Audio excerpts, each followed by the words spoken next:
5 миллиард жыл артқа шегініп, жерді елестетейік. Біз ол заманда не көреміз? Жер әлі көрінбейді. Бірақ жаңа жұлдыз туылды. Бұл жұлдызды шаңмен қоршалған біздің күн. Дәл осы кезде ең қызық оқиғалар бола бастады. Ғарыштағы ғарыштық шаң бір-біріне жабысып бірте-бірте ұсақ тастар түзеді.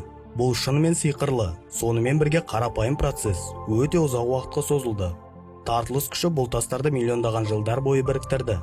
4,5 миллиард жыл бұрын біздің жер шардың, немесе дәлірек айтқанда эллипстің пішінін алды. Бірақ әзірге ол отты ғаламшар. Жердегі температура Цельсий бойынша 1200 градустан асады. Жерді тек көмірқышқыл газы мен азот қоршаған. Ауа деген атымен жоқ. Жер сұйық лавадан тұрады, және әлі қатты қабаттар болған жоқ. Осы кезде тағы бір тосын оқиға орын алды. Жасы біздің жермен тепе-тең келетін Дея атты планета кенеттен секундына шамамен 15 км жылдамдықпен жерге қарай бет алды. Өлшемі Марс планетасымен бірдей болған бұл ғаламшар жерге келіп қақтығысып сұмдық жарылыс туындатты. Бар болғаны 1000 жылдан кейін жердің айналасында Сатурндікіне ұқсас сақина пайда болды. Біраз уақыттан кейін бұл сақинадан диаметрі шамамен 3000 шақырым болатын шар түзілді. Міне осылайша біздің ай туындады. Ай бастапқыда қазіргеге қарағанда жерге әлде қайда жақын еді. Деямен қақтығысқаннан кейін жердің айналуы өте жылдам. Бір тәулік 6 сағатқа ғана созылады. Содан 600 миллион жыл өткеннен кейін метеориттер жас жер ғаламшарына өте көп мөлшерде түсе бастады.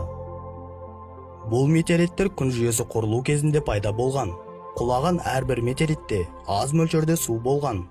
Метеориттер 20 миллион жыл бойы жерге үздіксіз құлады. Осындай ұзаққа созылған шабуылдың әсерінен жер бетінде су қоймалары пайда болды. Жердегі температура Цельсий бойынша 70 градусқа дейін салқындаған.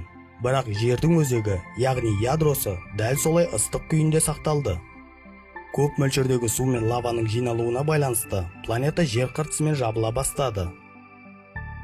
Сонымен, біз қазір жер бетінде көріп жүрген және біз қолданатын су жерден тыс аймақта пайда болған. Және бұл судың жасы миллиондаған, тіпті миллиардтаған жылдармен есептеледі. Жерден әлі де жақын қашықтықта болған айдың күшті